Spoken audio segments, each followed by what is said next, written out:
স্কুলের গাড়িতে পুলিশের গাড়ির ধাক্কা, আহত বেশ কিছু স্কুল পড়ুয়া।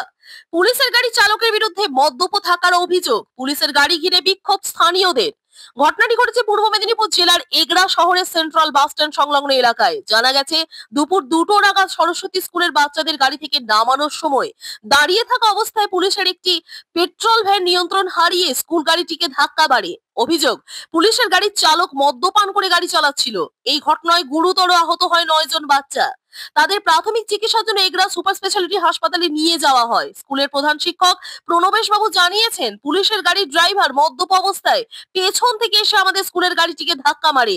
যেখানে সাধারণ মানুষ মদ্যপ অবস্থায় গাড়ি চালাতে গিয়ে পুলিশের হাতে ধরা পড়লে মোটা অঙ্কের জরিমানা দিতে হয়, সেখানে খোদ পুলিশের লোক কর্তব্যরত অবস্থায় মদ্যপান করে এই ধরনের ঘটনা কি করে ঘটাচ্ছে তা নিয়ে প্রশ্ন তুলছে এলাকাবাসী। স্কুল গাড়ি দাঁড়িয়েছে, কেন মারবে?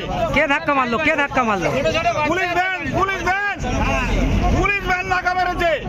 এই মুহূর্তে বাচ্চাগুলো কেমন কন্ডিশন আছে? বাচ্চা একদম একজন বাচ্চা একদম সিরিয়াস কন্ডিশন আছে। কি কারণে পুলিশ ভ্যান ধাক্কা মারলো? পুলিশ ভ্যান পয়সা লিয়া তার জন্য ধাক্কা মেরেছে।